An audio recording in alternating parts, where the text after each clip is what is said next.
Hello, everybody. Good afternoon.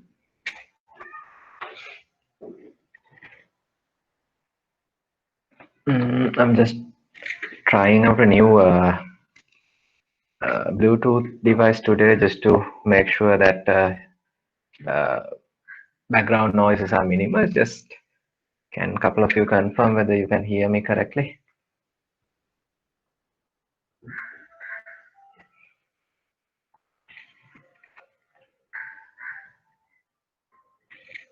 Thank you.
Okay. Uh, so, just give me a second. I'll try to light it up.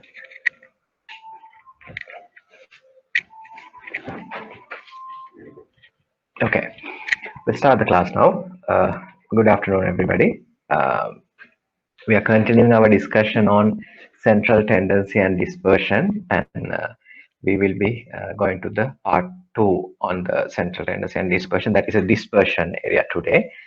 And hopefully, before that, last week we stopped at a junction. I invited you to try out some of the examination questions in the past couple of papers.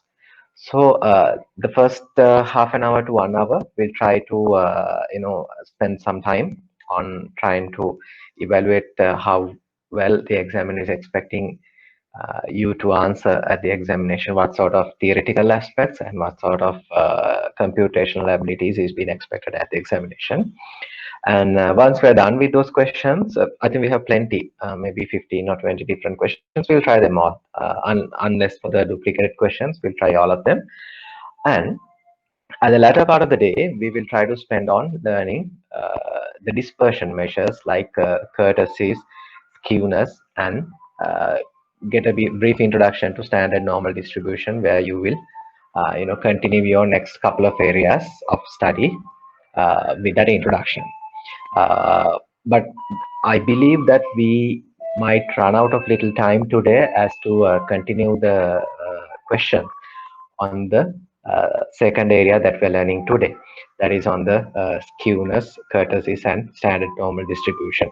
So what we will do is we will spend another class, and apart from the examination question, we'll see whether we can try out some new questions also, combining your knowledge on this entire area on uh, uh, dispersion and central tendency. So with that introduction, let's start the class today from where we have left last week, and hopefully spend some time on computations and numbers. Okay, right. Uh, okay. So quickly, since we are looking for a continuation, we'll spend another 5 minutes time and try to recap what we learned so far under this lesson on central tendency and dispersion. Okay.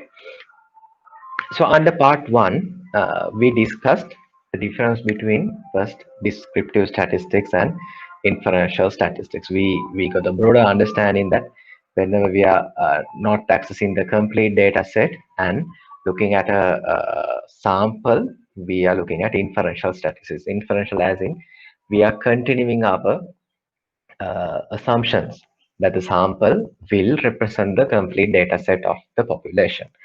But why do we do inferential statistics in the first place? Is because of the fact that we do not have the access to the population most of the time. So that was the initial problem, and that was the essence behind our second lesson on uh, identifying various different types of sampling techniques. Okay. Then we moved on to identifying three central tendency indicators or identifier or measures. These are not the only central tendency indicators, rather there are many advanced statistical measures. But then again, these are the basic ones that you can easily define and communicate to a broader audience. Uh, why do we identify these indicators in the first place? These are sort of like uh, identities, unique features or unique characteristics that you can use to express a particular data set. For example, what is the average rainfall in Nuwara district? I mean, you can collect maybe like hundreds of different data points and give a number. But then again, the moment you use the word average, you can get an understanding. Okay, Halawat versus Nuwara seems to be having more rain compared to Halawat. So likewise, what's the most frequently occurring number of telephone calls in a inquiry center or a call center? You could say we get around 200. How do you do that? That's the mode. That's the most frequently occurring number. Hmm? So likewise, these indicators of mode, median, and mean are nothing but identifiers or indicators or representatives of a sample and hopefully a complete data set. Okay. Then we extensively went to one by one. Mode is the most frequently occurring number in a data set. Median is the middle value when you put everything in an ascending order, and then mean is one of the most ideal indicators where you should be taking all the data points into consideration and getting an average. There, of course, we learned that this is nothing but the arithmetic mean. There are many other means, but instead here we are only discussing about the arithmetic mean. Okay, we learned how to how to calculate the arithmetic means for a normal data set, as well as when there are some multiple means to be presented using one or two samples and then combine it to a broader mean. Now, this equation under point number 3 would be a good example to see when there are multiple classes of multiple students, how do you calculate the total mean? Likewise, mean has many applications, and mean, the x bar can be used in equations as a variable, unlike mode and median. When you're doing the questions today, you will see like most of these smaller bullet points that we discuss one by one are being extensively questioned at the examination. So you will see the importance of understanding some theoretical definitions when you come to the examination questions. And then once we identified the advantages and disadvantages of mode, median, and mean, we went through when these three measures are good indicators, when mean, median, and mode are being used in what instances, qualitative versus quantitative numbers, the disturbances of extreme values, those we had detailed discussions. And then we moved on to our adjoining subject area on dispersion. So under dispersion, we started our discussion with three indicators: range, mean deviation, variance, and standard deviation.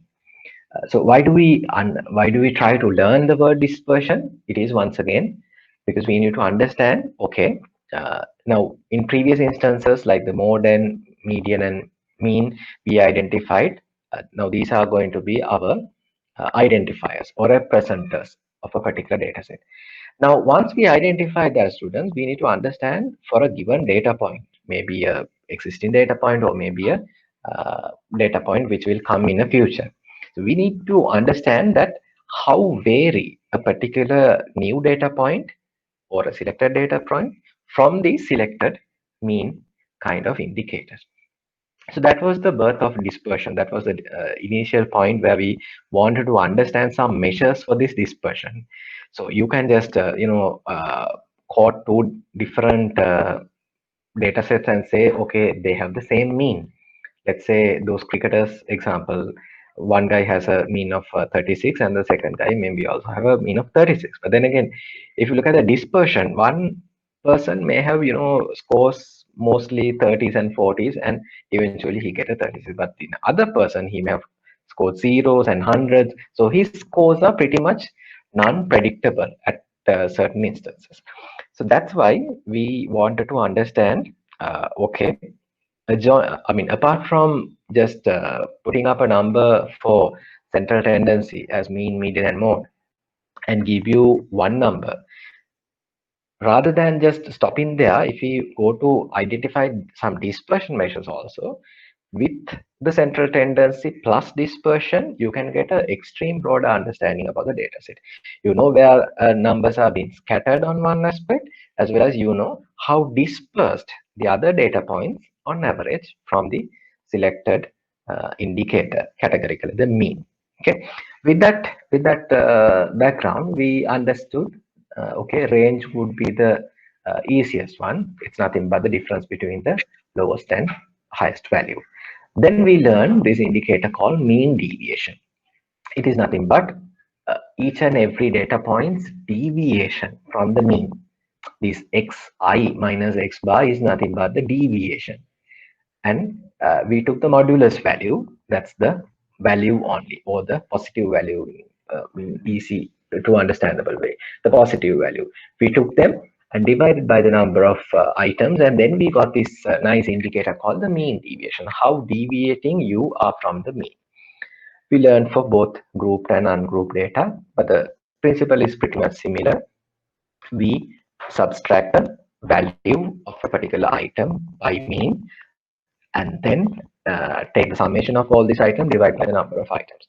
We didn't stop there. We went one more further step, and uh, we tried to understand one universal dispersion measure, one widely used dispersion measure, which we can used in by addressing some of the disadvantages of the mean deviation.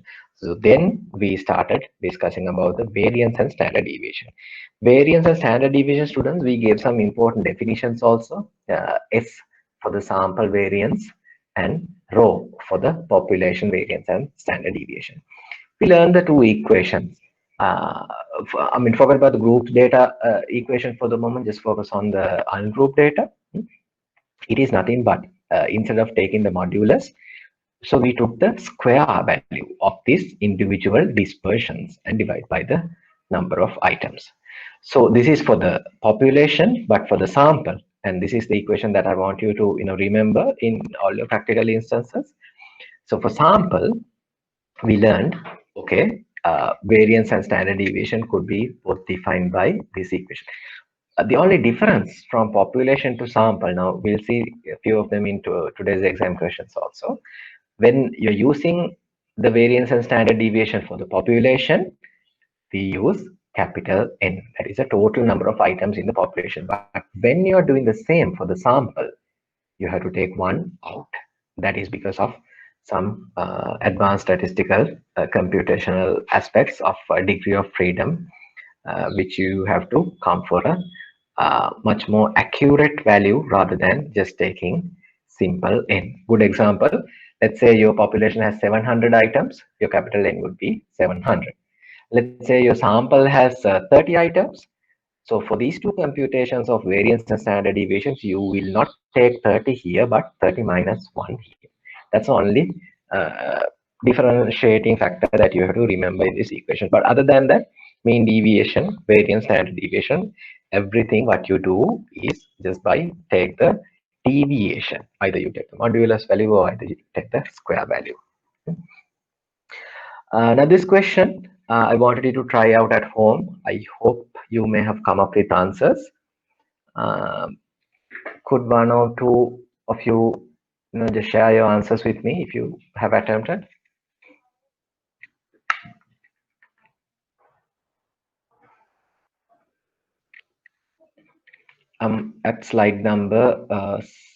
At slide number 19. Yeah.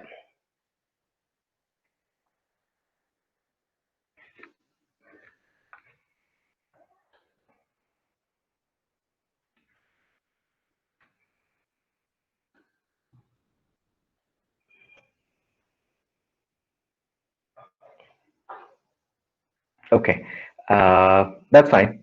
If at all you haven't tried it, take your time. Try it out. It's a pretty straightforward calculation. So what you have to do, if I just take you to through the steps, is just simply calculate the x bar first. You have to add 37, 13, 21, likewise up to 10, divide by the number of items. I think we have 10 items here. Yeah.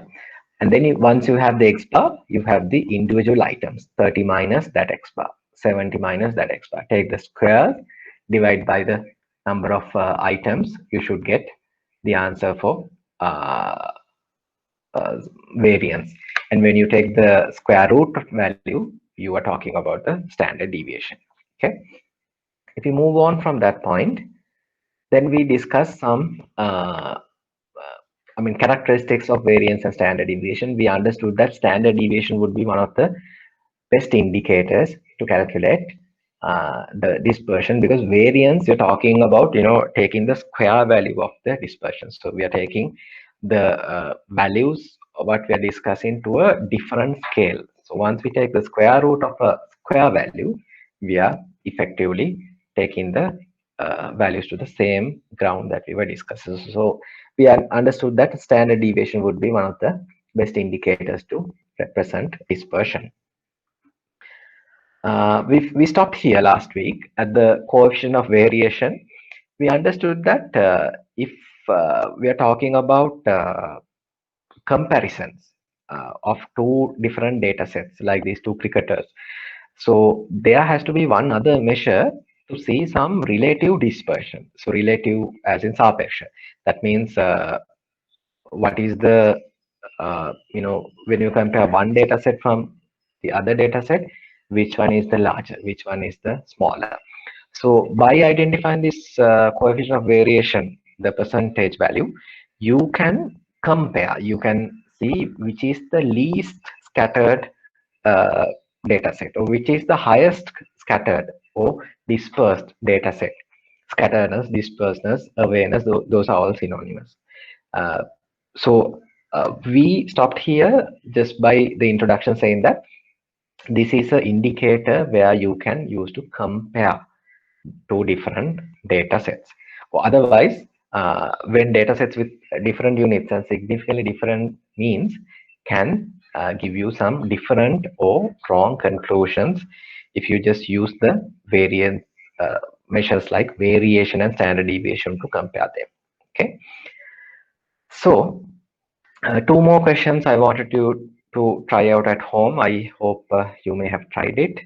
If I just discuss this first question on dataset X versus dataset Y, uh, you have to calculate the coefficient of variation. If I just take you through the steps, what you have to do is first what do you need here? You need the standard deviation and mean. So first, mean is nothing but take all these numbers, add them together and divide by 3. So for the first data set, you have to get X mean should be 2 and Y mean should be 102.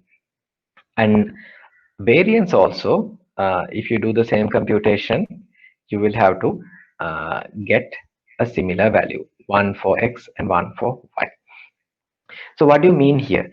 You can't just merely compare two values just by looking at same mean and same variance, isn't that so? But when you compute the coefficient of variation, you will get two totally different values. That's the as in you should, theoretically you should get one for data set X because the mean and standard deviation is also one. But for data set Y, you have to, your mean is 102, your variance or the standard deviation is 1. So 1 over 102, it should be somewhere around 0.0098. So by that, you can see, okay, data set X data points are very much varying compared to the value of 2. But data set Y values are a bit more closer to each other compared to the data set X. So likewise, when you do the computation on coefficient of variation, you can compare two different data sets and come to conclusions. So the broader aspect of the expectation of the examiner's point of view is that for a given maybe 3 or 4 different factors. Let's say a couple of data sets is been used, and he may have calculated the standard deviation and the mean. So what is broadly expected from you is to understand the word coefficient of variation, what is meant by that, what do we measure by that, and then apply it in a way that you understand the application. That means whether you need to look for a minimum dispersion or a maximum dispersion, or he can ask for the maximum value for coefficient of variation, so on and so forth. Okay. So this is where we are going to start our discussion today with the past paper questions on this first area on the aspects of mean, median, and mode, and coefficient of variation. Okay, we'll go through carefully one by one and the understanding of the examiner, whether you are possessing the same. The first question I'm extracting is 2019 September, subpart number 3. Now, students, I mean, since we're trying out the examination questions, I just want to give you a brief understanding that questions appearing in part number 1 are compulsory. So, the subpart number 3 will carry 2 exam marks. All what you have to do is to select one out of these 4 answers, and some subparts are there which you will have to do a small computation and write an answer. So it won't be MCQ also, but some objective test questions also. So we'll see. I mean, these questions, you have no escape.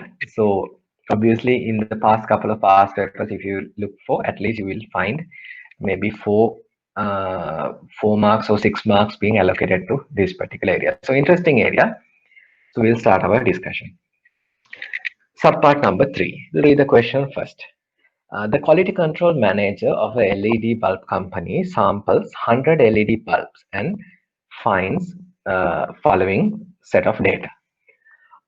So what do we have here? We have 4 different bulb types. The bulb type is being identified by the wattage of the particular bulb. So we have 8-watt bulbs, 13-watt bulbs, 17, 20, likewise. And examiner has calculated the mean and the standard deviation.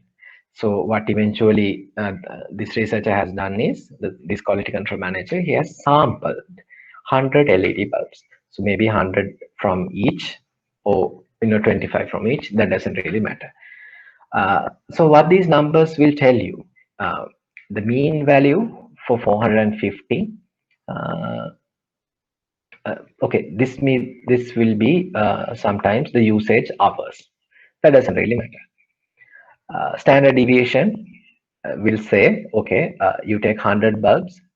So from mean of 450, your deviating points, one standard deviation will be approximately 5. So if you're talking about a given bulb is approximately 1 standard deviation away from the mean, so we are talking about either it can take 455 or it could go as low as 445. Okay. Likewise, for the 4 different types of bulbs, he has given these values. Now he's asking this: which type of bulbs has the highest value for coefficient of variation? Highest value for coefficient of variation. Okay. So the moment you see a comparison or asking for a computation on coefficient of variation, sometimes the wording of coefficient of variation will be given, but sometimes you may not see it at all. Okay, but here it's clear cut, it's demarcating. He's asking about the dispersion of this data set. But can you compare these numbers as now? I mean, as in the absolute form? You cannot. Why? These means are once again different from one another, and so in that case you can't really compare. I mean, if all means are, let's say, 1,000, then it's fine. Just looking at the standard deviation, you can tell which has the maximum standard deviation or which has the minimum standard deviation. Now students, in this case we don't have that luxury. So what we have to do is we have to simply calculate the coefficient of variation. So since it is the first question, let me just try to use the board here. Okay. So I have 8-watt bulbs, and then I have 13-watt bulbs, and then I have 17 and 20. So what you have to do is calculate the coefficient of variation. It is nothing but the percentage of standard deviation to mean. We have the standard deviation. So for 8-watt bulbs, what you have to do is you have to divide 5 by 450. Here 12 by 800 and take the percentage. And then here 10 by 1100 and finally 15 by 1600. You have to take the percentage one by one. Okay. If you do the maths, take out your calculators, and if you do the math, you will get the numbers of 0.011 here, 0.015 here, 0.0091 here, and lastly 0.0094 for here. So what have we calculated here? It's nothing but the coefficient of variation. What these values will tell you. If you're looking for the highest value or the maximum dispersion or the maximum scatteredness, you have to look for the maximum value from here. It is nothing but this particular number. Okay. But let's say he's asking for the minimum dispersion. You have to look for the minimum number here. So that should be this one. But since we're looking for the maximum value or the highest value, straightforward answer would be 0.015. That means he's asking for the 13-watt bulb to be the answer here. So the answer would be B.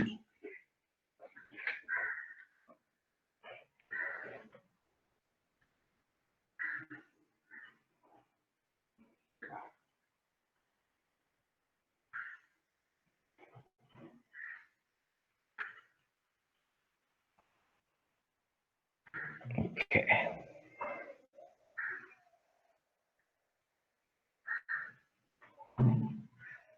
Right. Let's move on to the second question. This is on the same examination paper, 2019 September. 2019 September, subpart number 4 of your compulsory question. This seems to be a question which tests your knowledge on qualitative aspects or the theoretical aspects of these indicators what we have discussed so far. We'll see one by one. I mean, there are plenty of this style of questions in our discussion today. Students, the approach that you should do is that don't get carried away the moment you see a question like this. First, read out what is been expected by the examiner. So he says, consider the following statements, and what he's asking, which of the following is correct for above statements or from above statements. So bearing in mind whether he's asking for the correct statement or incorrect statement, just take a pen or a pencil and earmark your opinion as per your understanding. So then see whether you can have a correct answer. I mean, there are some interesting instances. If you just look for the correct answer always, so you may have gone for a incorrect answer. There are some questions like that in the suggested answer, so don't fall to that trap. Okay. So what we are doing here, we are going to read these 4 statements and try to see which one is going to be the correct one. Okay. First one, arithmetic mean is representative of the whole data set. Arithmetic mean is representative of the whole data set. What do we think here? Of course, we understood that when you look for the indicators on the central tendency, mean, median, and mode. Mode, you understood that's the most frequently occurring number. But then again, did you consider the whole data set? Okay. You may have considered, but I mean, from the point of view of the total representation, You are just selecting one number instead of taking up a computational value from the total data set. Okay, that's on the mode. About the median, uh, it is a representative of the whole data set. It okay, in one aspect it is yes, but then again it only looks at the middle value, the 50% value. So does it look for the representation of the whole data set? uh, Quite kind of questionable. But when you look at arithmetic mean takes the summation of the entire numbers of the sample or the population, divide by the number of items in your basket, and then derive a value. It derives a value. So what does that mean is, the mean is a representative of the whole data set. Okay, it takes into account the values of the entire data set and then only derives that value. So yes, mode and median are representatives, but whether they are taking the consideration into the values of individual items, it may not necessarily be like the mean. Okay, the first statement seems to be a correct one. Arithmetic mean is a representative of the whole data set. That is one that we discussed under last week's discussion. Look at the B. The median value must always be a number in the original data set. Now, that is something which you have to recall. So the middle point, let's say, sometimes let's say for an easy example, if you have 1, 2, 3, 4, and 5. What's the middle point? Nothing but 3. But if you have the sixth number added, 1, 2, 3, 4, 5, 6, try to visualize it. What do we have here? We have 1, 2, 3, 4, 5, 6. What is the midpoint? There's no one midpoint. You have to add 3 and 4 and divide by 2. And the middle value will be 3.5 in that case. So is that median a value in the original data set? It is not the case. Okay. The median value can sometimes be not a number in the original data set. So statement B in that aspect seems to be wrong. Okay. Look at the statement C. An arithmetic mean is affected by extreme values while median is unaffected by extreme values. Now this is also something that we discussed last week. Now arithmetic mean takes into account the addition of all the values and divide by the number of values. So what are these extreme values? Extreme values are nothing but, let's say we are talking about 2s, 3s, and 4s, and all of a sudden you have 1,000 or a 10,000 kind of a number. So comparing that number with the other numbers in the data set, you can eyeball it and say, okay, that 1,000 odd number is an outlier or an extreme value. What does that value is going to do to your arithmetic mean is that it is going to distort the number. But what about the median and mode? Those values will not get affected by one or two extreme values. Rather, they will be unaffected. So statement C seems to be also true. Okay. These kind of statements have been quite frequently tested by your examiner. So be careful. Look at statement D. The mode is the only measure of central tendency that can be used if the data set is not in numbers. Of course, that is also true. What do you mean by the modes? When we discuss some classic examples like qualitative data, like apples and oranges and bananas, so there you can't really calculate a mean or a median. You can't put them in ascending order. They does not carry any numerical values under them, but they have some qualitative characteristics. So once you look for an example like that, you can see mode is the only measure of central tendency you can use in such instances. So statement D is also correct. So we have three statements correcting here: A, B, and A, C, and D. So in that case, the suggested answer would be nothing but C. That says A, C, and D are true. Okay.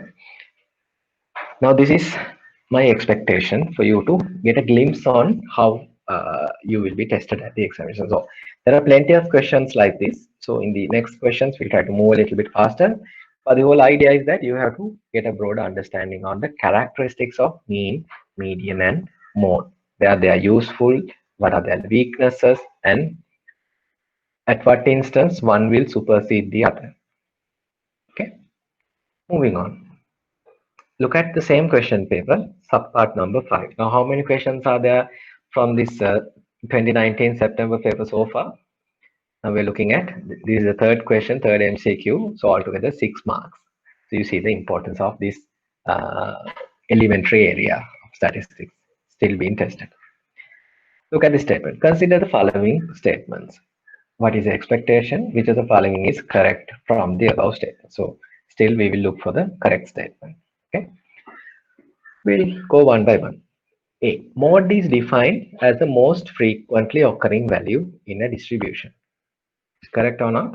It's correct. B. Mean does not require measurement on all observation. Now that is an incorrect statement. Why do, I mean, a moment ago we discussed how do we calculate mean is by taking into account the measurement of the values or the weights of all observation. So when they say mean does not require measurement on all observation, that seems to be an incorrect statement. Okay. C. Mean is uniquely and comprehensively defined. Now this is one characteristic that we learned under mean. It is correct. It is unique. I mean, can you have multiple means? You will have a one unique mean value, and comprehensively as in you takes into account of the values of entire data set, not only maybe 2 or 3 values, not only the most frequently occurring number, not only the midpoint, but entire data set will be used here. So the comprehensively word is also adjoining with the definition of mean. So C seems to be a correct statement. Mean is uniquely and comprehensively defined. Fine. Look at D. Both mean and median are not affected by extreme values.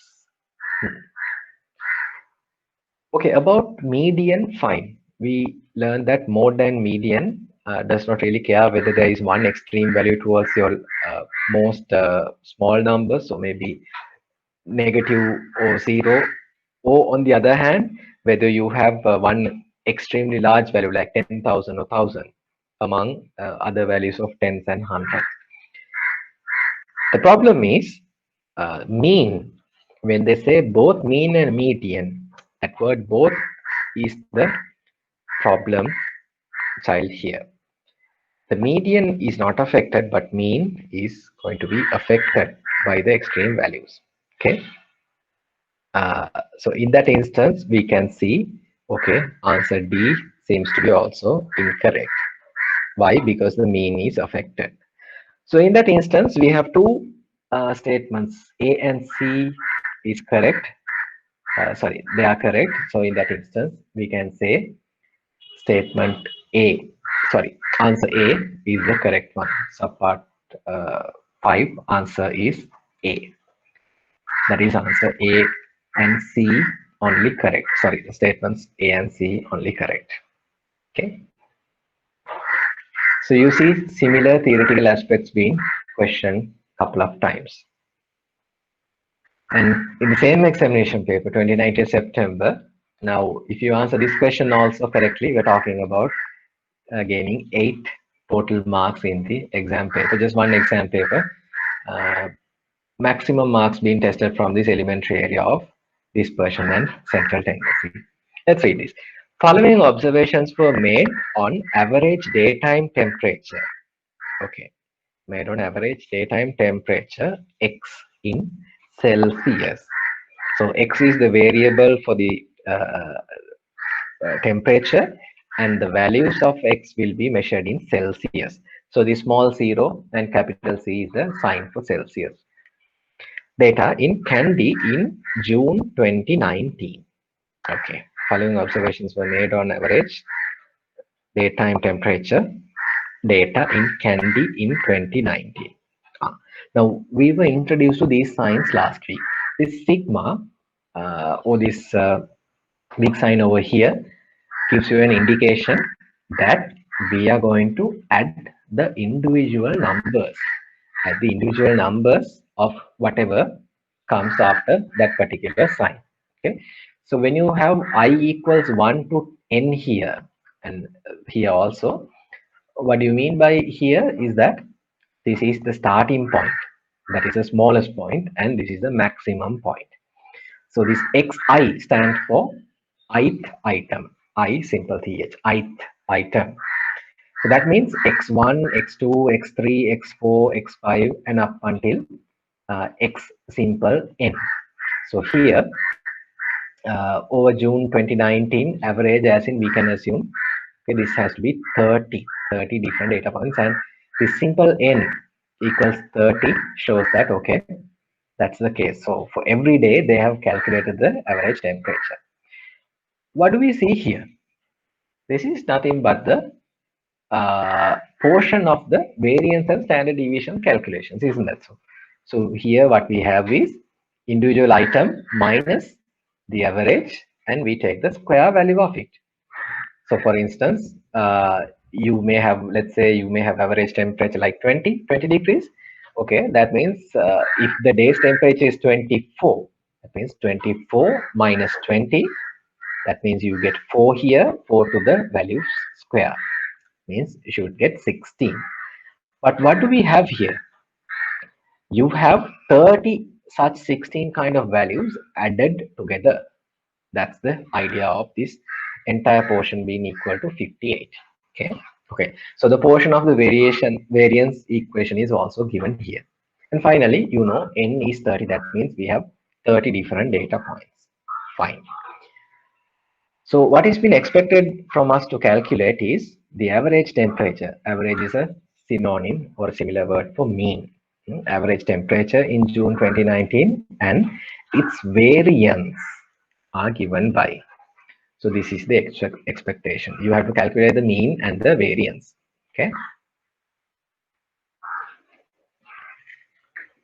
Let's try to calculate it. Now this question is very interesting. One aspect is that it gives you that examiner expect you to, you know, keep understand the equations, and on the other aspect, he wants you to see whether you are very thorough on the sample and population, whether you're going to use the simple n or simple n minus 1. That's the whole idea of this question. Okay, so you have the question, the data. The first one is an easy calculation. You have to calculate the average or the mean. So the means definition is nothing but I equal 1 to simple n. Then you have xi. You have to divide this entire, whatever this answer comes here, by simple n. This is going to give you the x bar. Okay. I hope the board is clear. So x bar is the addition of all these factors, that is 660. You have to divide this by 30. You will get an answer of 22. Yeah. So fine. One portion is sorted. So this 22.8 answers, you can omit it. But then the question is about the variance. Fine.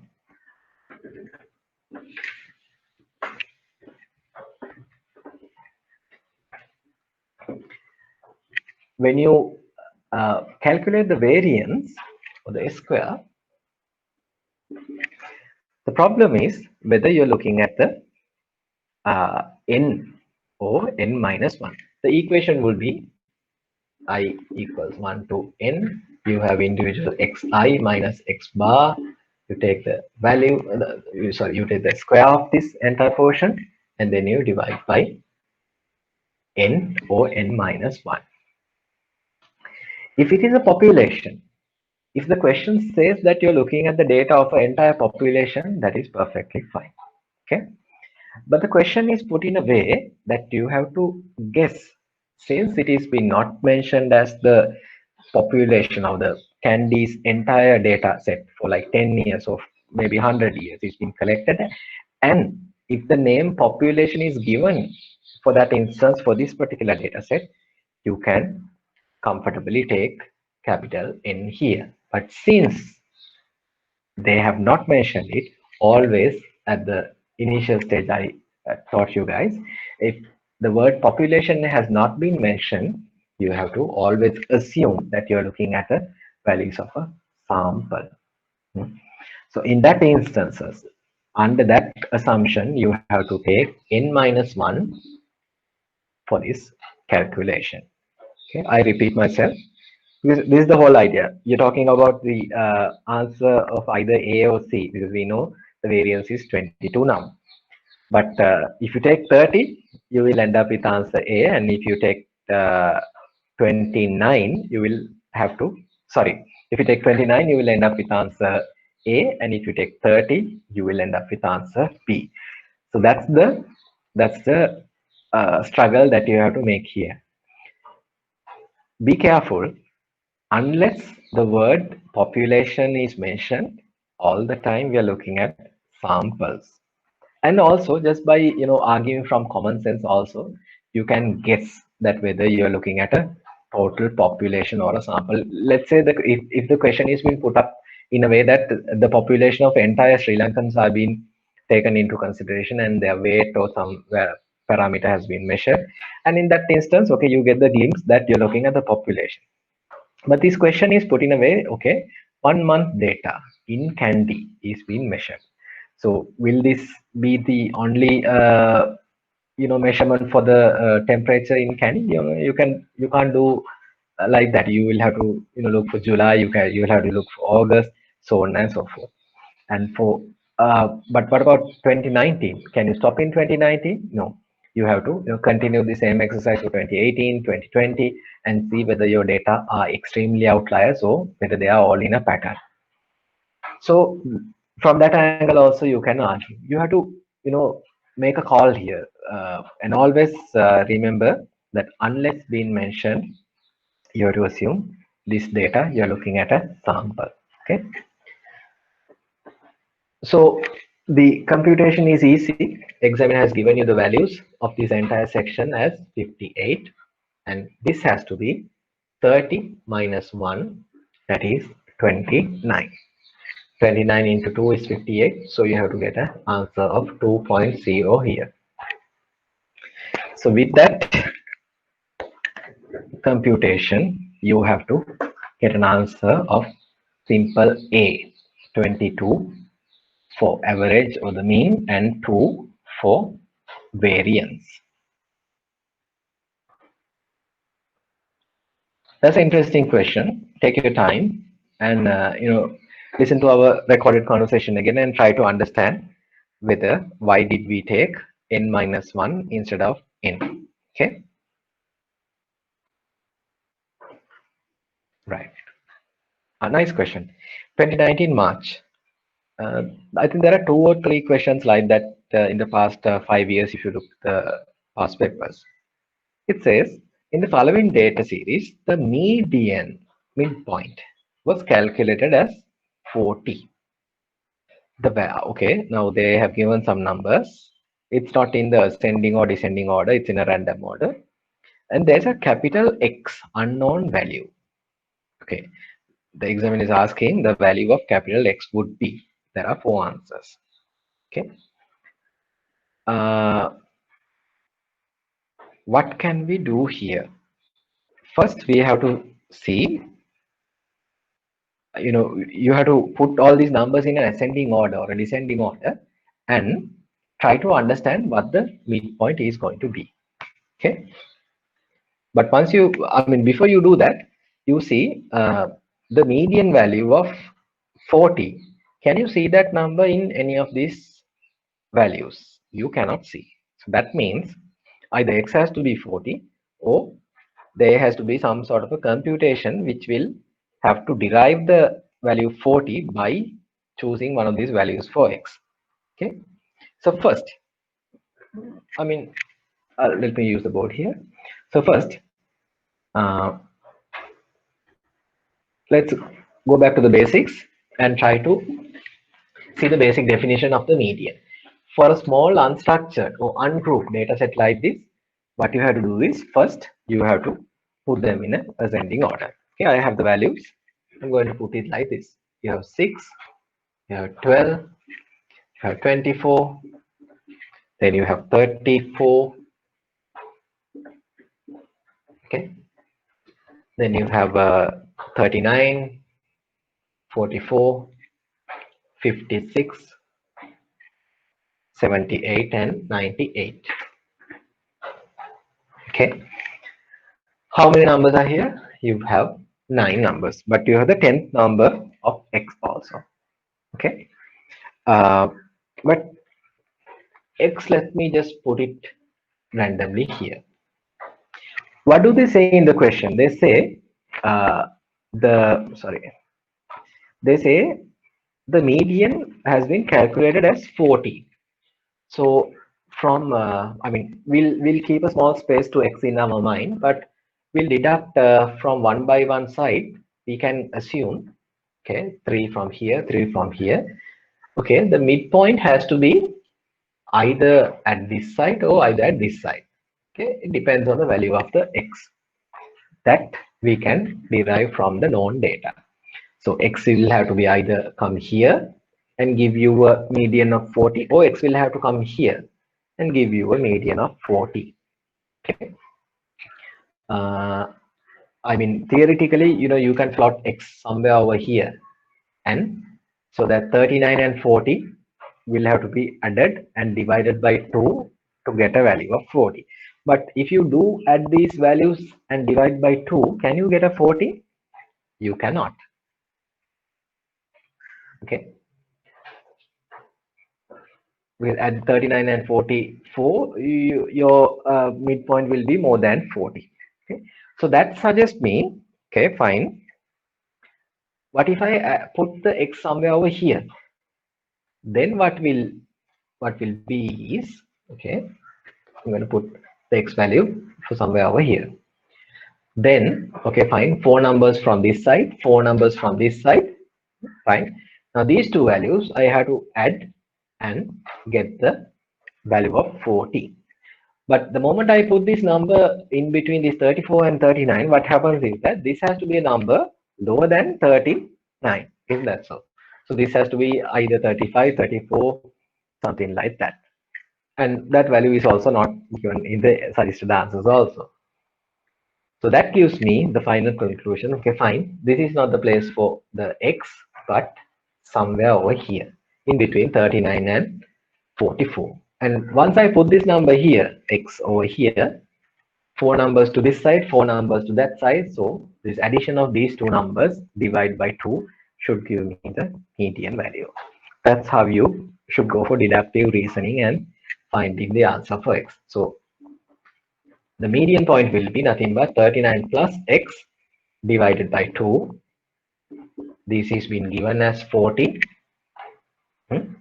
So this has to be 41. Isn't that so?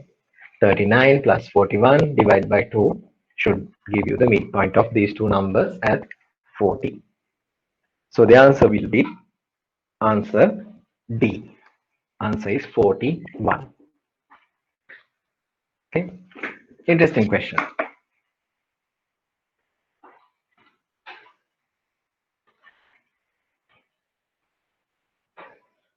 Right. Moving on.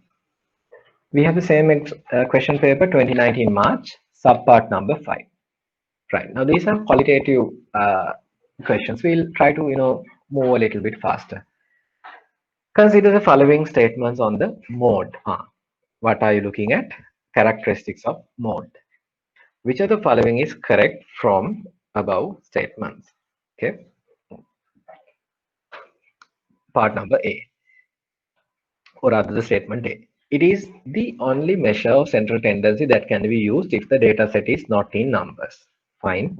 That we discuss. Yes, we can agree to that statement. It's correct. B.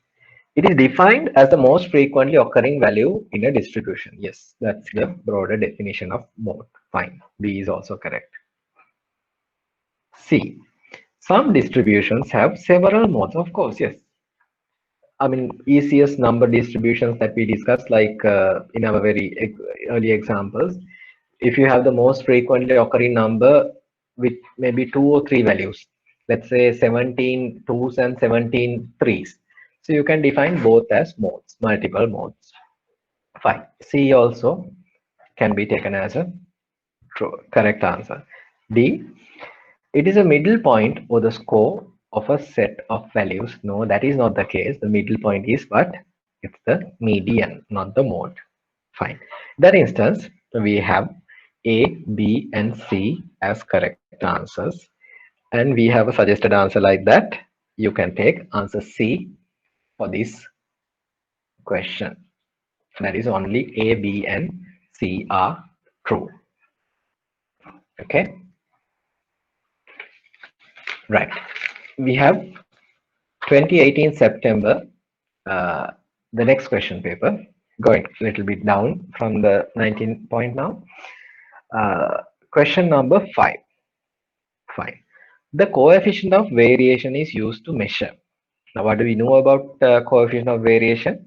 Okay, it's the uh, fraction, or it's the ratio between the standard deviation to the mean of a particular distribution or a data set, and we take the relative value, the percentage, sorry.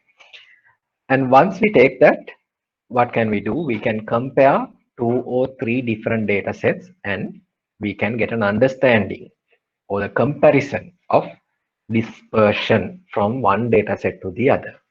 That's the broad idea we know about dispersion. Okay. With that mindset, we'll read the post statements, and the expectation is which of the following is correct. Fine. The first one. Uh, the coefficient of variation is used to measure the relative dispersion. Now that is true. That is the broader definition or the basic definition of coefficient of variation. The word relative is the important one. I mean, there are other dispersion measures like deviations, uh, and then the range. I mean, all those are dispersion measures, but the relative dispersion, the word percentage is only involved with the coefficient of variation. Okay. B, the strength of a relationship between two variables. Now, that is what you are going to learn today. Uh, Under our today's discussion, we are going to introduce two variables. For a particular one data point, there are two variables, one x and one y. Those relationships are being determined by different other indicators, categorically correlation coefficient, covariance, likewise. Okay. So the B, although we do not know it at this point, we can say, okay, that is nothing to do with coefficient of variation. Coefficient of variation does not talk about relationship between two variables. It's all about one single variable comparison of multiple data sets. C, the correlation between two variables. Now that is being measured by the measure that we're learning today, that is the covariance. That is, of course, nothing to do with the coefficient of variation. Okay. D, the percentage variation in one variable caused by variation in another variable. Okay, fine. It is also trying to talk about two variables, two or more variables. Bear in mind, still we are at the stage of one single variable. That particular variable's values coming up with different samples or different data sets we can compare. How do we do that? Is by computing the coefficient of variation. That is what we know at the moment. With that theoretical knowledge, we can derive, okay, we can only agree with answer A. Answer A is correct. That is, we can take answer as simple D, which says A is true and all others are false. I mean, this question ideally, I think, I could have discussed at the finishing of part 2, because where you will understand what these individual measures of B, C, and D. But they are talking about two different measures of correlation, coefficient, and covariance. Don't worry, we are learning it today. Okay, bear with me for the moment. Same question paper, 2018 September. We have subpart number 6. Consider the following statements. Which of the following is correct for above statements? Fine, we'll move fast. Arithmetic mean is representative of the whole data set. We can agree that statement we have learned previously. The median value must always be a number in the original data set. It may not be. Sometimes you add the two adjoining values and have to divide by 2. An arithmetic mean is affected by extreme values while median is unaffected by extreme values. Okay, fine. We can agree with that statement. The mode is the only average that can be used if the data set is not in numbers. Okay, that also we can agree, where we can say for the qualitative data, mode is the only measure that can be used. Okay, fine. In that instance, we have answer A, C, and D as correct answers, where you have a suggested answer like that in simple C here. A, C, and D are true. Fine. So now at this point, students, you will see that these qualitative aspects of mean, median, and mode are being extensively being tested. So I invite you to go back to your notes again, and then try to brush up your knowledge on what median, and mode are, where they will be using, the limitations, and how they differ from one another. Okay. We're moving to 2017 September paper. I have question number 1, the very first question of the exam paper. Which of the following is an example of relative measure of dispersion? Fine. Standard deviation, variance, and coefficient of variation. Now these, we have all these three measures we have learned so far. What about, okay, we know the moment we talk about relative measures, about dispersion, fine, yes, all three are dispersion measures, but then again relative dispersions only we can take as the coefficient of variation. But what about standard deviation and variance? What are these? These are, yes, these are dispersion measures, but then again these are absolute dispersion measures. Absolute, the number as it is, the number as it is. But the moment you take a ratio or a fraction, we're talking about taking coefficient of variation instead of other two. So that's the correct answer in that case. Answer C as the correct answer. Fine. Question number 7. Now this is also quite frequently occurring type of a MCQ in the past couple of exam papers. You use the board and do this. An arithmetic mean of 8 numbers is 3. Okay, fine. So you add 8 different numbers and take, those values divided by 8 has given you the mean as 3. A ninth number, capital X, is added so that the mean has changed to 4. We don't know the value of X, but that has been added. The new mean is 4. It continues. A tenth number, capital Y, is added to this 8 number average. And then the mean has changed to 4.5. Calculate the values of X and Y. Fine.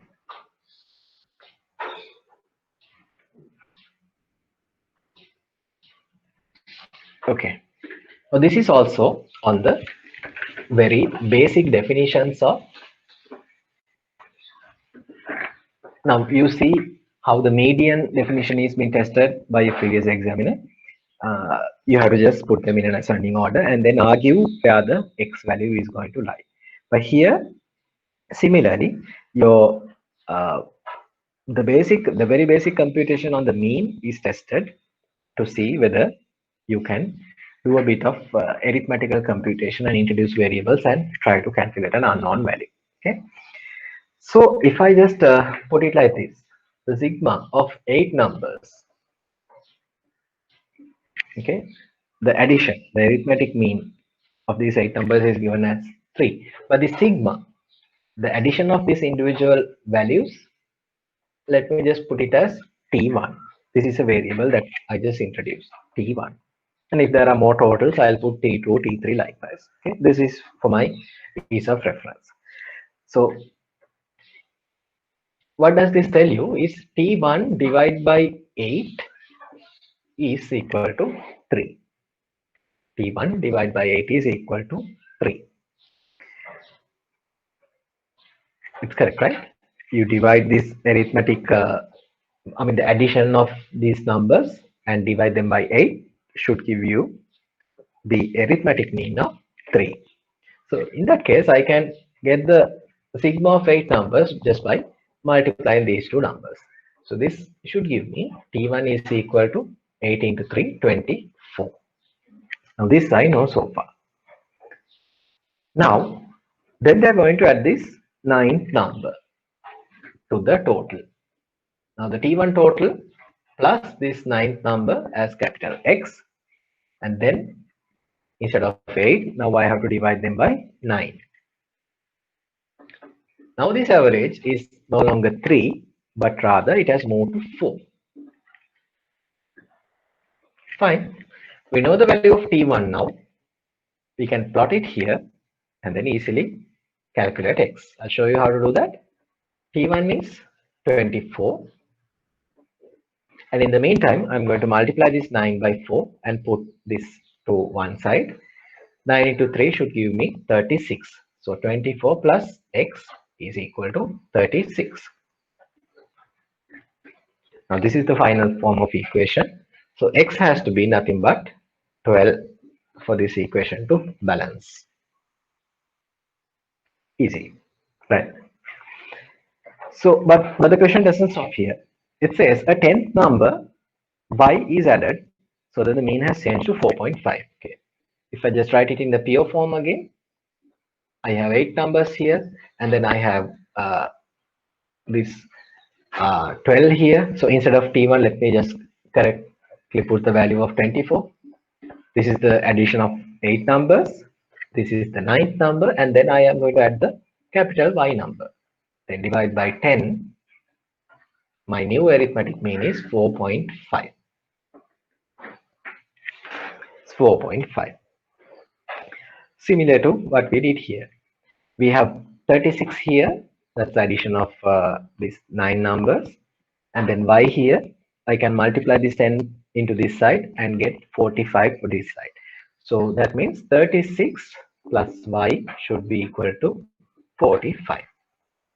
Another equation. Easy.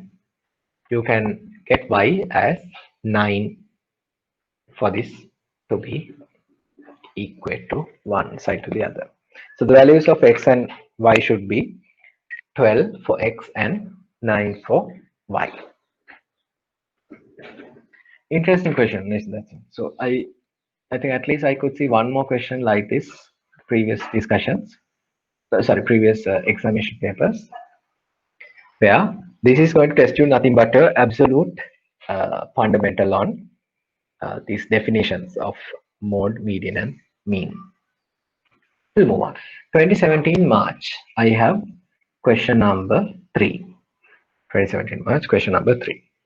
Can move faster. Consider the following statements. Which of the following is correct from the above statements? A.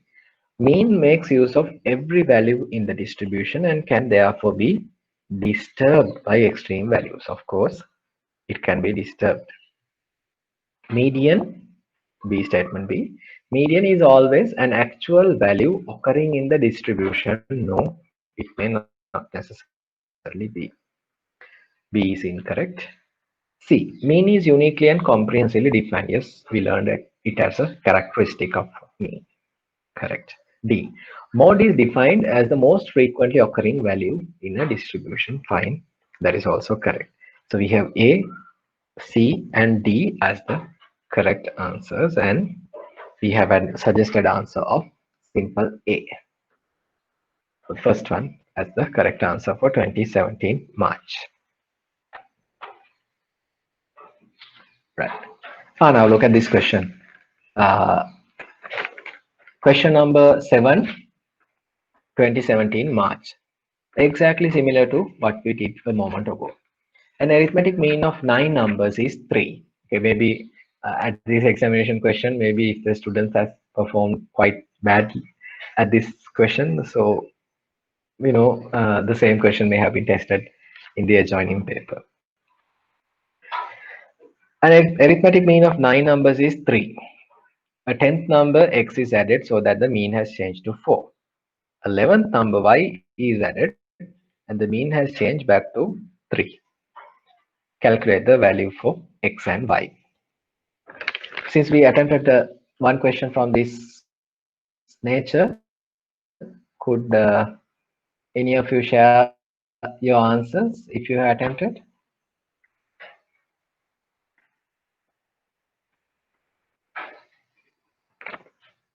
I think I see a question. Can I know the answer for the fifth question? I'm sorry, the fifth question,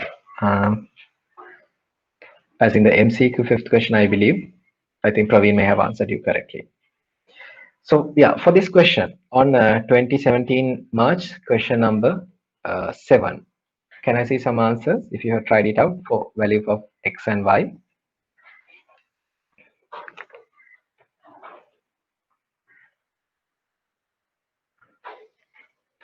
Yeah, that's the correct answer. For x, you should get 13, and for y, you should get -7. That's the correct answer. Since we do not have much luxury to discuss here, and we have plenty of more questions to discuss, I'll move on. For those who did not try, just look at our previous question and how we do the argument and try this question. You should get the same answer. I repeat, x as 13 and y as -7 should be your correct answers. Okay, fine. Moving on. 2016 September, subpart number 2. The operations manager of a cargo company samples 100 packages and finds following set of data. Fine.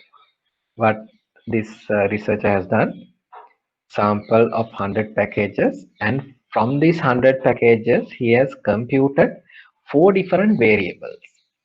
First variable is the height, second variable is the width, third is the weight, and fourth is the volume.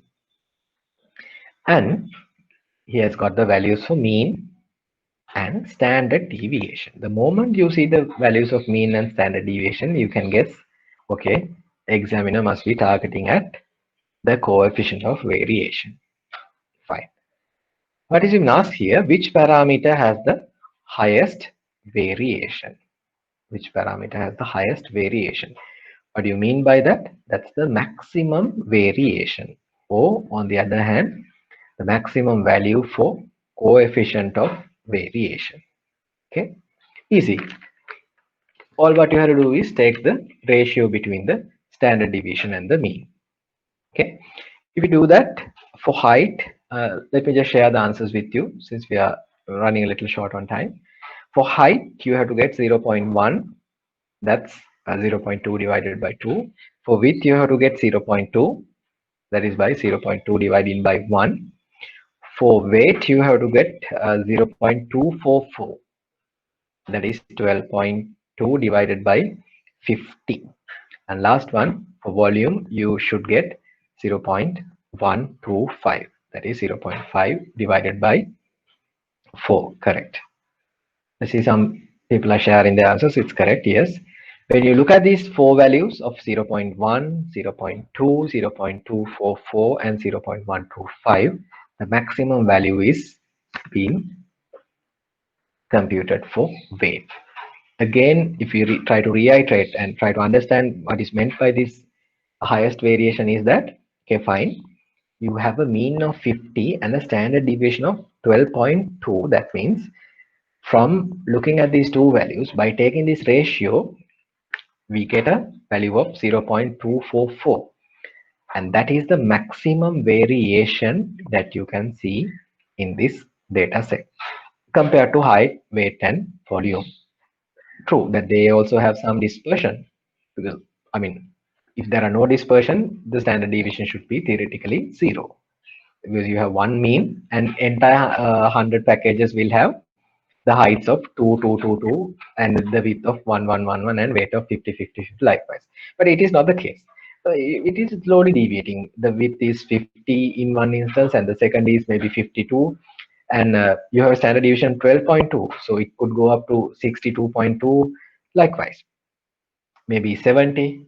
Likewise. So when you do the computation for standard deviation, xi minus x bar, take the square, divide by n minus 1, since it is a sample, don't forget, and then take the square root. Now these are the values that you have got as 0 0.2, 0 0.2, likewise. So what did we compute here, or what did we compare here, is the variation. There is a maximum variation. Okay, highest value for coefficient of variation. All these are similar meaning. Okay, right.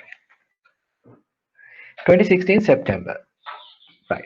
It's a question on the fundamental computation of mode, median, and likewise. Subpart number 3.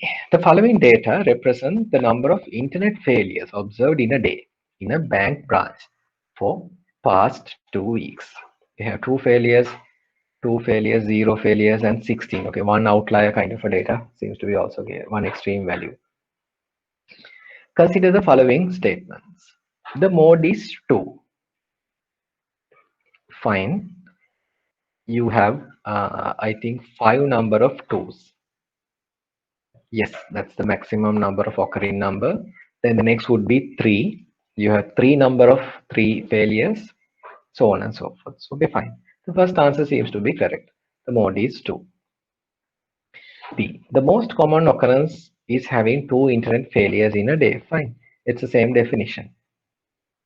2 internet failures. Fine. The median number of internet failures is 3. Now that, of course, if you plot them in a ascending manner and try to find the midpoint, yes, you will get the middle point as 3. Okay, you can't just look at this data set and do. You have to put them in an ascending order and try to find the midpoint. Okay, but for D, for this data, median and mode better measure central tendency than the mean. Okay, fine. Why do we, can we agree to that statement or not? That's the question that is left. For this data, median and mode better measures the central tendency than the mean. Fine. On one instance, you can agree, but on one instance, you can see whether any deviating factors, because all these numbers seems to be in zeros, 5s, 9s, and 16s. Seems to be like bit similar numbers. But if you just look for this extreme value of 16, this value, if you just omit it and calculate the mean, you will get a number, let's say maybe around 5 or 3 or 4 kind of a number. But the moment you put this 16 also into the picture, your mean value will be extremely deviating from this 3 or 4. Why you are putting up more 16 kind of a weight here? Okay, so obviously the 16 could be one aspect that you can look for to disagree with this statement and say fine, by just looking at this small number of data points, you can say fine, median and mode is going to give us a better indication, because ultimately what we are looking for here is that what is the number of average internet failures. If you use mode, fine, you can say okay, that's the most frequently occurring number, it's 2. If you use median, it is going to be 3. So mode and median is going to give you a bit much of a fairer picture, because other than these data points of 2s and 3s, all what you can see is maybe 1 6 here, 2 6 here, maybe 3 or 4 data points which is deviating from these 2s and 3s. In that ground, using your common sense, you can argue fine, yes, median and mode seems to be better measures of central tendency than mean in this instance. Fine, that statement is also correct. So in this instance, we have all 4 statements correct, and we can take the suggested answer, simple D, as a correct answer. Okay.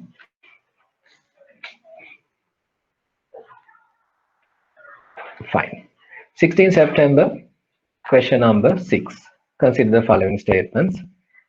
We'll move a little bit faster. Mode is defined as the most frequently occurring value in a distribution. Fine. Mean does not require measurement on all observation. No, it's not correct. It does need. Mean is uniquely and comprehensively defined. Yes, fine, agree. Both mean and median are not affected by extreme values. No, mean is affected. So we have A and C as correct. So we have suggested the answer. It is asking for the correct statements. Suggested answer, simple A is the correct answer. 16 March, following set of data gives mean weight for 4 items which vary independently and their corresponding standard deviation. Okay, you have the mean and the standard deviation. The moment you see these two values, you can guess fine. You have to look for coefficient of variation to compare these four. And the examiner is asking which item has the narrowest spread. Narrowest spread as in the minimum value for coefficient of variation. If you do the math, what you have to do is divide this the third row by the second row. Then you have to get the answers of 5 divided by 0, 5 divided by 100, 10 divided by 180, 125, 20 divided by 150, and 20 divided by 200. Yes. And when you do that, you will get answers of 0 0.05, 0 0.08, 0 0.133, and 0 0.10. What is the narrowest spread is the smallest number. So out of these numbers, the smallest number, yes, I see some correct answers, should be coming from capital A. And the answer will be simple A. Again, it's not the math that I want to cultivate in your mind. It's just the concept. Let's see what is being asked here. Which item has the narrowest spread? What do we know by coefficient of variation is that when we have multiple means and standard deviations, and if the mean is, the same number, if the means are 100, you can easily forget about this coefficient of variation and look for the standard deviation. That is why the standard deviation is there in such instances. But the moment you have different means and you have to compare, then what you have to do is take the coefficient of variation. You're taking at least how many standard deviations for 1 unit of mean. How many standard deviations for 1 unit of mean. So that means you're effectively equating the bottom of this equation to one mean value. That's why all the time you're dividing standard deviation by mean and not other way around. And when you do that, what you are getting as a relative percentage is the percentage that is going to vary from mean one another. So the moment you see the question will always ask for a maximum or a minimum or a particular value. So you can either select for the smallest value or the largest value or your desired value. That's all I want to highlight. 16 March, question number 3. The coefficient of variation is used to measure, again, I think this seems to be a repetitive question of what we discussed in 18 or 17. Answer A, the relative dispersion is correct, but the strength of relationship between two variables B, the correlation between two variables C, the percentage variance in one variable caused by the variance in another, those all are coming from multiple variable instances, and that will be the discussion that we are going to have today after these questions, and that is going to be not coming under coefficient of variation but under multiple variable instance. So the only answer that we can agree here is A is true and all others are false. That is answer D. Okay, the last question. 16 March. Consider the following statements. Which of the following is correct? First, arithmetic mean is representative of the whole data set. Fine, we can agree. The value of arithmetic mean may always correspond to actual value. No, it will in most cases it will never be the actual value. It will be an average value, maybe some decimals likewise. So B, we cannot agree. C, an arithmetic mean might be distorted by extreme values, while median is unaffected by extreme value. Fine, that's something that we learn. Yes, it's correct. D. The median is the value of the middle number of the data set. Fine. It is a middle number, but then again, sometimes it may not necessarily be the middle number. You have to do a computation and find the middle point. So it does not necessarily have to be the middle number. On that ground, we can disagree to that. Last one, median always reflect the full range of values. It does not. It only focus on the central value. True. I mean, it's been calculated by looking at the full range of values, but it does not reflect the other values. So D and E both are incorrect. So we have A and C as correct answers. But which of the following are correct? But the only rational answer that you can see here is simple B, which says B, D are false, is a correct statement. So answer B is the correct one that you can see here. I see one query here. Let me just quickly come back to that one. Need the answer to 2016 March question number 3. Let me just go back there. Yeah, 2016 March question number 3. The answer is D. A is true and all others are false. And I think this is a repetition of a question that we saw in 2017 or 2018 question paper. I mean, the answers of B, C, and D you have not learned so far. Only what you can define from your knowledge so far is that it's a relative dispersion. It's a comparison mechanism for single variable, multiple data sets or multiple samples.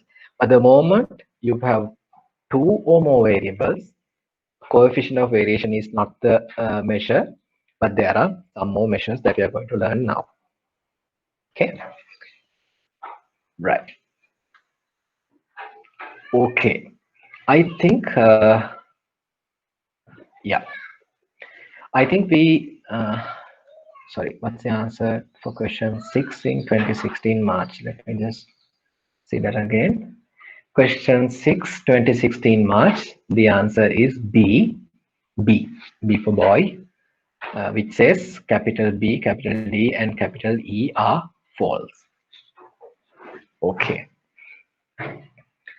fine. So we spent some good time on the examination question papers, which comes under mainly from your question number 1. So so far, if you look at the past examination papers, this is all what we could see. These questions coming from the central tendency is being tested, but never forget the fact that the mean, standard deviation, variance computations you will be taking to your next level of knowledge on uh, probability, normal distribution, and multivariable instances. So with that knowledge, we'll spend the last half an hour of today by giving you an introduction to the latter part of our discussion on central tendency and dispersion. And categorically, we are moving into the dispersion or the scatteredness of the data set of one variable, and also when you are being introduced to two variables from content point number 3, you will see what did I mention so far about these two variables for one particular value. And at that instance, you will see, okay, how do I going to, how am I going to calculate the covariability of two variables? Likewise, we used to calculate the variability of one variable. Okay, that's the idea of the today's session. We will learn what skewness, kurtosis, and covariability. And once you come to that point of covariability, students, you will typically tend to be carried away with this equation, and you will tend to forget what equation to be used in what instance. So that's why I have put up a small summary also here. I'm pointing up 4 important equations for you to keep in mind, so that you will not forget and you will not get confused at the examination questions. Okay, fine. Moving ahead. First, we need to learn the word skewness and what is meant by this. But before we move to the word on skewness or the biasness, we have to first learn what is the symmetric nature of a particular data set. Okay, let me just quickly use a board and give you an understanding. Wait, I still have some questions. Why is the statement D false? Let me just quickly, brush back to the previous slides. I hope we have the question on 2016, question number 6. Yeah, it says the median is the value of the middle member of the data set. Now the catchy point here is, the students, it could be the middle member, but sometimes depending on whether you're looking at an odd or an even number set in a particular data set, it could be the value of the middle member, but it could be sometimes the value of two middle members, add them and divide by 2. So that is why we cannot merely agree to the median is the value of the middle member of the data set. Okay. Sometimes it could be the two middle members, add them together and divide by 2. Now, it's good that you point it out again.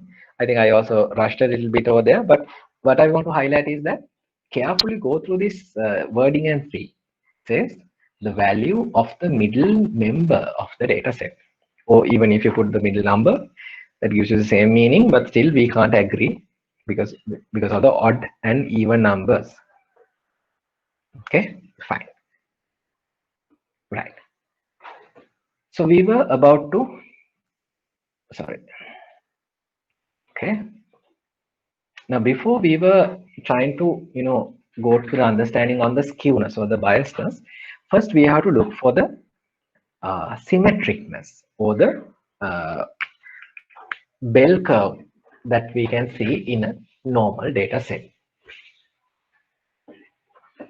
And this bell curve, student, is the birthplace of the standard normal distribution, which we are going to use in multiple lessons from this point onward. So I want you to get a broader understanding on a normal distribution or a normally put up data set before we move from this point.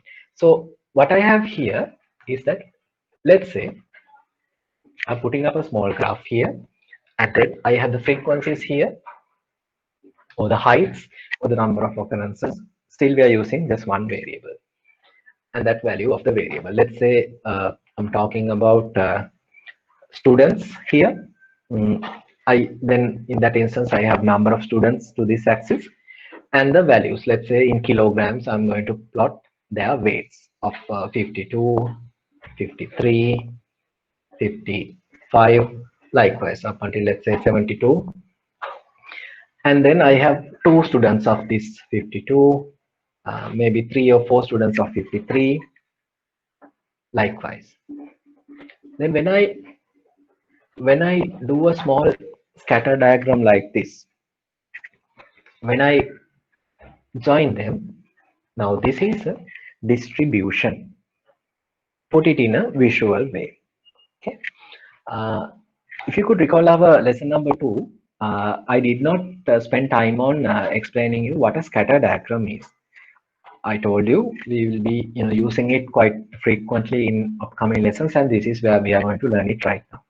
What did I do here? I just plot the data points of individual occurrences and draw a best fitting line. And in nature, when you do this, fine, sometimes your 1 or 2 numbers will be not coming to the line.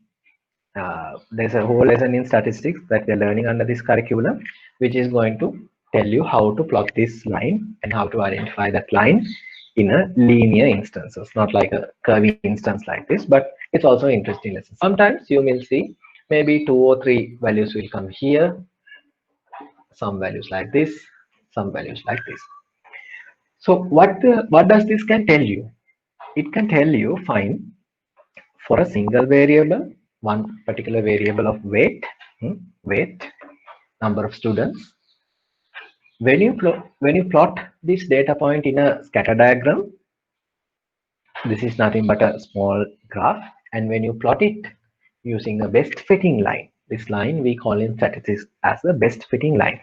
It is the distribution put it in a visualizing way.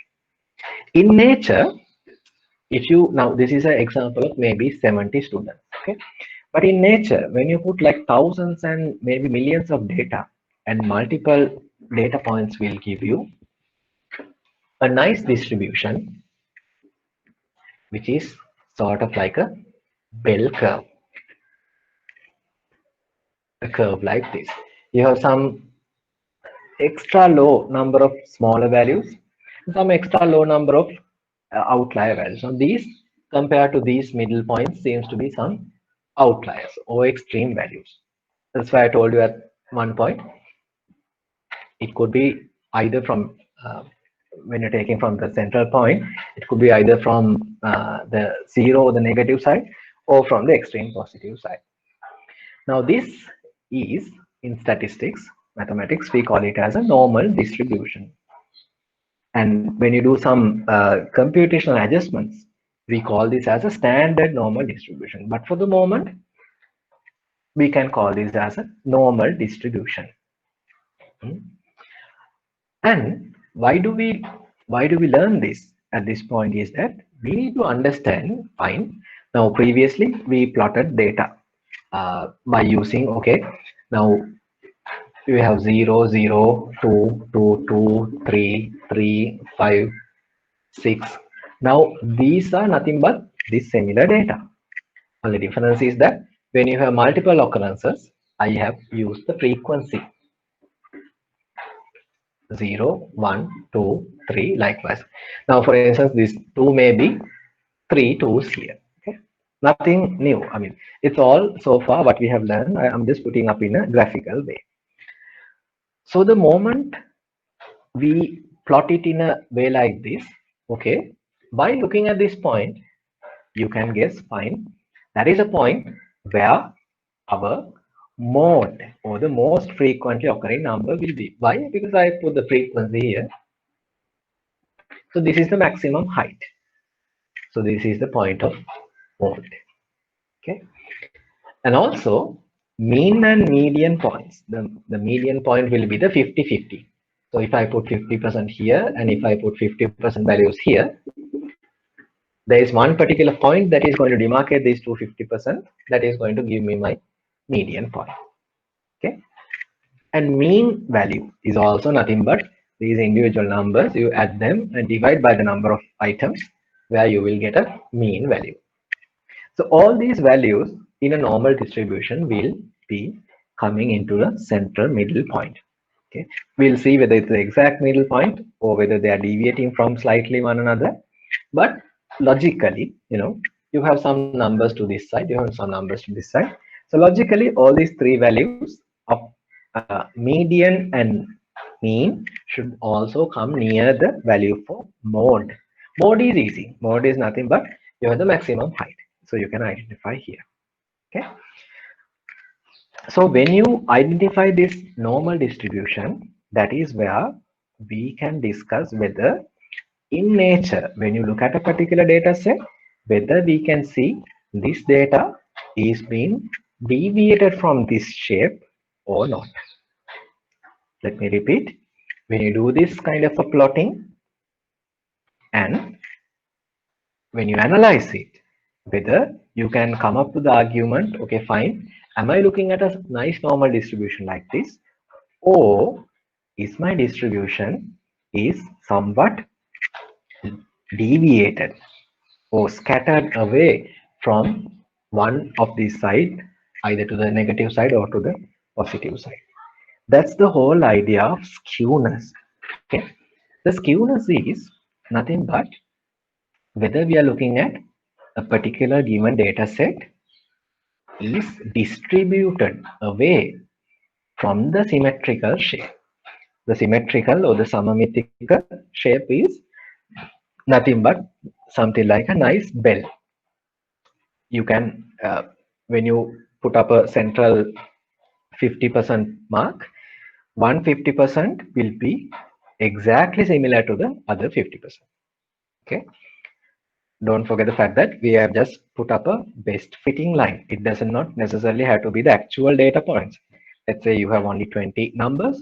So you may not see, if you just plot these 20 numbers one by one like a katu graph, you may not see the nice bell curve. But when you do the best fitting line is nothing but a representation of all these individual points. When you do that, you will get a nice bell curve. That's the symmetrical shape. But the word skewness is in statistics trying to understand whether a particular distribution, okay, now I'm going to use the word distribution again and again, a particular distribution is symmetrical or away from this symmetrical shape. This factor is known as the skewness. So skewness can be coming under these three circumstances. Either you will see positively skewed distribution, negatively skewed, or if it is not skewed to the positive end or negatives in students, we can call it as the normal distribution. We'll see some examples for positive and negative distributions. Now, this shape which is given in your slides, and if you recall the shape that I have drawn previously in the whiteboard, now this one you can see it is deviated to the positive side, okay, or the distribution can be called as a rightly skewed or a positively skewed distribution. What has happened here?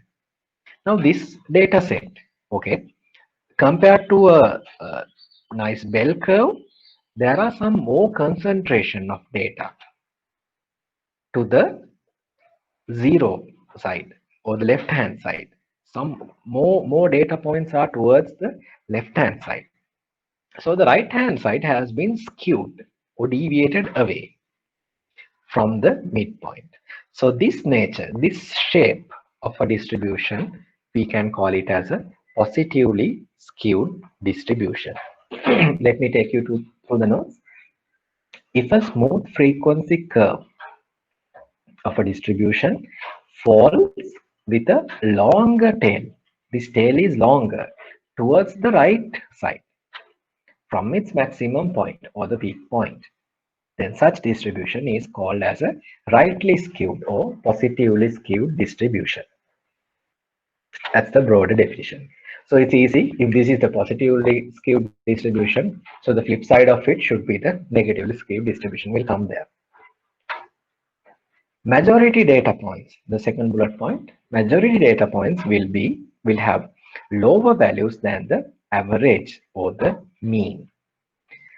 Now this broader definition of mode, median and mean, unlike in a normal distribution, you will see them differ from one another.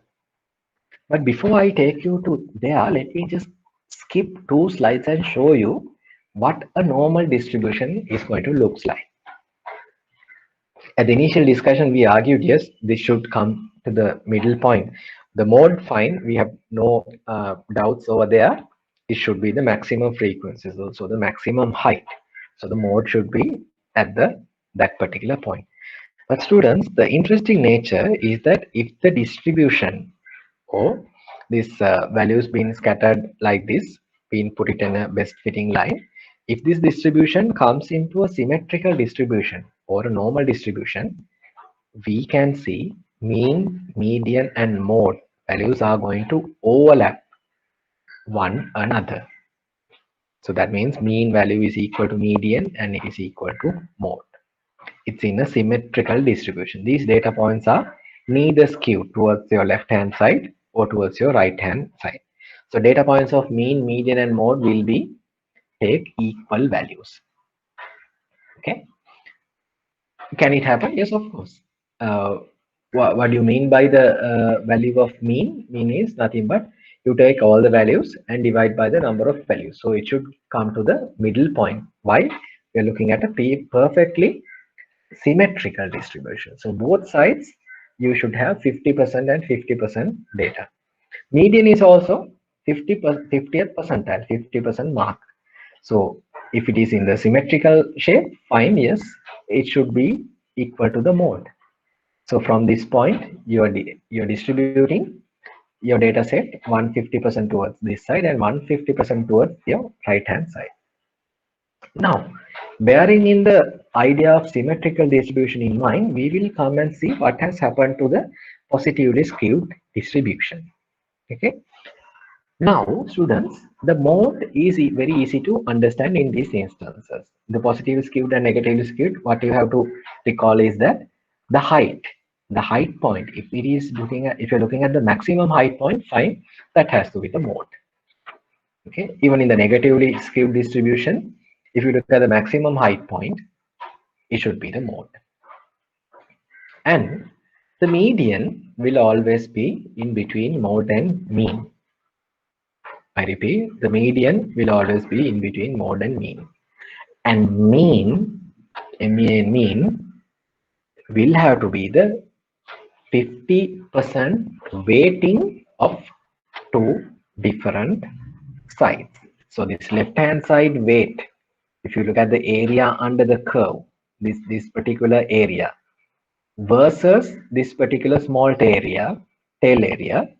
Now these two has to be equal. Let's say this area is capital T, weight or the value or the volume or the area under the curve.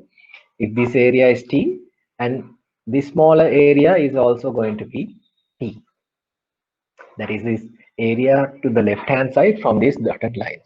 So that is the point of the mean, the weighting balance in between left hand side and the right hand side. But about the median, median will always be the 50th point. So when you're looking at the standard normal, sorry, so the normal distribution, fine, median and mean is going to overlap and it will be the same value as mode. Why? Because the 50th percentile and the 50% weighting or the 50% area under the curve will be always similar to in such instances. But in a positively skewed distribution, it's very easy for you to remember.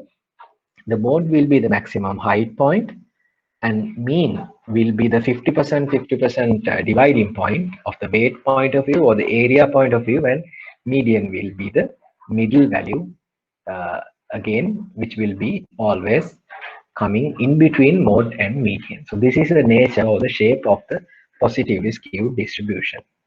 Okay. Negatively skewed distribution is nothing but the flip side of the coin of the positively skewed distribution.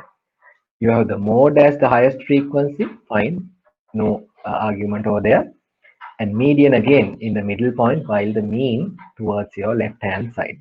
And this area under the curve of this small slice and this bigger one should be equal. So that is the definition of the weight point of view, mean definition. But median 50th percentile, 50th point. That's the broad idea. So that's why this computational aspect also you can say in this instance positively scale, mean will be the maximum value, median will be the next value, and mode will be the least value. And on the other hand, it's the other side. Here the mean will be the least value, median will be the midpoint, and mode will be the maximum value.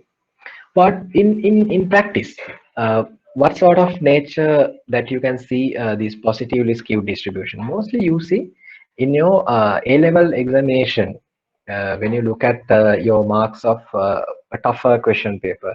Under mathematics, I think we used to have this paper on chemistry. So chemistry, if you look at the normal distribution of the student population who have attempted it, you may see a positively skewed distribution where your average is somewhere around maybe 50s or 60s, while your mode or the most frequently occurring number and your majority has been right skewed, or data are distributed towards your left hand side. Likewise, in many instances, you can see positively skewed distributions and negatively skewed distribution in nature.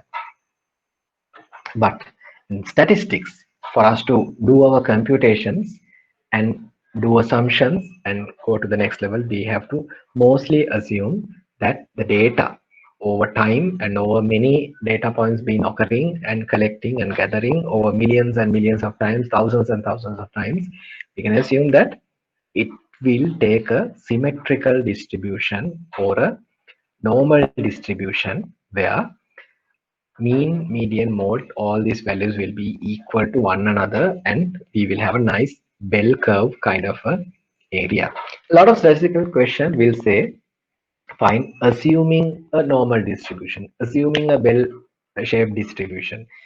I mean, you can do some computations for skewed distributions also, but those are advanced computations. But in nature, in most of the cases, we have to assume for a normal distribution and then only move up with our computation on t tables, p values, f numbers, so far. Okay, that's on the skewness. And there's one more interesting characteristic that we call this as the kurtosis. Kurtosis. So the kurtosis is also going to give you another sense for this dispersion. Now, don't forget the fact that why we learn the skewness, we are still under dispersion. We need to understand how dispersed a particular given data point from your defined mean, median, and mode. Okay, and still, this curtis is also going to give you a greater sense of dispersion just by looking at the nature of this graph. Okay, what I have plotted here in this red color, black color, and these blue color lines are three normal distributions. Now, I mean, in practice, of course, you can see skewed distribution, but let's assume now from this onwards, from this point onwards, we're looking at a normal distribution. So we don't have to discuss whether you're looking at a negatively skewed or a positively skewed data set. Fine. But the only difference that you see here is that the height of the peak, this red color one, height is lower compared to this black color one and to this blue color one. What do we see here? So the red color distribution, if you look at it, what you can see here is that, fine, you have some data points towards the middle point. But if you look at the frequency or the number of occurrence in the middle point is lower compared to the black color and the blue color curves. Isn't that so? So always we have to assume now in a small plotted distribution like this, your y-axis is going to give you the frequency or the occurrences. Hmm? So the black color one, fine. Compared to the red color one, the central points, you have much more data, much more frequencies, much more occurrences towards your central point. And the blue color one, blue color curve, you can see, okay, compared to all these black color and the red color graphs, you have most number of data occurring in the middle area, while extremely low number of data points occurring in the left side and the right hand side. Now this factor of kurtosis, now for this also there are plenty of equations for you to define kurtosis and come to this conclusions on this, whether you're looking at a normal or a some sort of a deviated kurtosis factor. But the broader understanding is that you can assume this black color is the normal shape or the normal bell curve. In kurtosis jargon, we call it as a mesokurtic graph, mesokurtic or a normal point. And compared to that normal point, if you can see your data is being not much scattered in the central point, in the such instance, the red curve occurs and we call it a platykurtic kind of a distribution. On the other hand, compared to normal distribution, if you see extremely high number of data towards your central point, we can call it as a leptokurtic curve. That means, like the example of that cricketer I told you at the last class. His average is 36, and all the time he has scored 30s, 40s, and not zeros and not 50s and hundreds. So he has extremely high number of data gathered towards the values of 35, 36, 37, and 40. So his data, if you plot it, you will see a leptokurtic kind of a curve. But some of these exam questions, like the one that we tried a little while ago, like twos and threes, you have plenty of twos and threes. That kind of a distribution, if you plot, you will see a plateaukurtic graph. Why? You do not see much more data scattered in the central point. But compared to these two extremes, if you plot any other normal distribution, you will see a mesokurtic or the perfect bell-shaped curve in a graphical representation. If I just take you through the wording in the slides, the nature of the peak or the curvature of a distribution is known as the kurtosis of the distribution. Kurtosis of a distribution is considered related to the curvature of a normal distribution. That's why I told you this black color. Always we have to compare to a black color. If the black color curve is not the one that you are having, you have to assume, okay, if this is a normal distribution, this is going to be the shape of my curve. And compared to that black color or the mesokurtic curve, what my actual curvature is going to give me is going to tell you whether am I looking at a leptokurtic or a platykurtic curve. That's the broad understanding of a kurtosis of the curve. Okay, still we are under the dispersion. And then this is the point that we are going to introduce two variables into the picture, that is variable x and y. And from this point onward, we are going to talk about covariability, positive relationships, negative relationships, and then we are coming to the covariance, and lastly correlation coefficient, where you will be learning one simple R factor which is going to tell you the strength of the linear relationship between two variables. And lastly, the summary is going to give you whether when you're looking at the dispersion, how you are going to use variance and coefficient of variation when you're looking at only single variable. And then when you're looking at multiple variables, two or more, you have to look for covariance and correlation. But since we attempted some more questions, I think it's prudent to stop at here. Otherwise, we'll be somewhere in between in introducing two variables. So if I quickly recap what we discussed on theoretical aspects so far, we just discussed these first two angles on skewness and kurtosis. And that is where we are going to stop our discussion on single variable. So next week, the plan is we will discuss the measures on covariability. There are some interesting equations for covariance and correlation coefficient. And the summary slide, this slide number 4 that I showed you a moment ago, is the is the essence that you have to take home. You have to learn the variance and then introduction of the covariability measures, covariance and correlation coefficient, and how you are going to use in the given instances.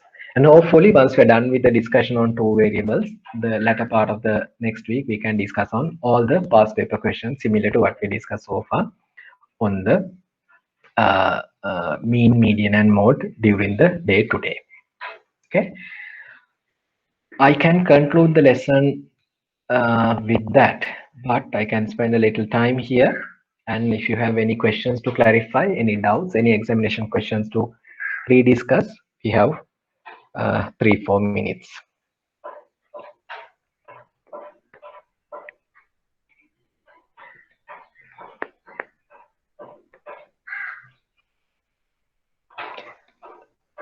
I hope you are clear on the path that we are taking on the central tendency and dispersion. I want to take it slow because for a lot of you who are coming from non-mathematical backgrounds, these equations will going to be a bit uncomfortable. X's, Y's, sigmas and bars. You take sometimes the modulus value, sometimes you take the square value n versus n minus 1. These may be somewhat lot to digest compared to a theoretical lesson. But then again, I want to stress the fact that from inception, if you put all this equation in a nice A4 sheet, you may only see two types of computations. Either you take everything and divide by the number of elements, or you take some sort of a deviation. So the deviation will always be the value minus the x bar. or the mean. And then once you take that deviation you will take it the square value, you will take the square value and divide by the number of items, then take the square root. Many different forms of that equation, you can turn it upside down. That's the glimpse, that's the essence I want to highlight. And importantly, students, you can understand that you have multiple choice questions being tested in this area again and again. So hopefully we can see some more interesting questions being put up by the examiner for you for the upcoming examination. So if you just look at 2019 uh, the last September paper, you have approximately 8 mark questions just by coming from the MCQ and quick easy questions. Okay, so I repeat the stress. I repeat and I stress the importance of practicing the examination question just after the lesson, rather than uh, we are taking all these questions at the end of the lesson, where you will be bombarded with multiple equations and you don't know where to apply which one. Here one question. Now the Sinhala term for covariance, I think it is saha vichalatava. I'm not sure on the Sinhala word. Uh, I'll check and come back to you on the next week. Covariance should be saha vichalatave or saha sambandhatave. I mean, in Sinhala, these statistical words are pretty much coming into some pretty similar words. It's pretty difficult. I think Dumare seems to be correct. It should be saha vichalatave. But let me check on that. Okay, we can conclude for the day. And the general advice that I can share with you when we are moving ahead is that don't spend much time on reading all these other advanced books, because the examiner's aspects that we are expecting is mostly covered in the slides that I'm shared with you. But I really can't guarantee you that that is the only theoretical areas that examiners could question. I mean, the examiners can be very creative and they can come up with combining multiple areas and testing your knowledge. Maybe he can combine the areas on mean, median to the probability to the multivariant. It could be creative as the examiner can get.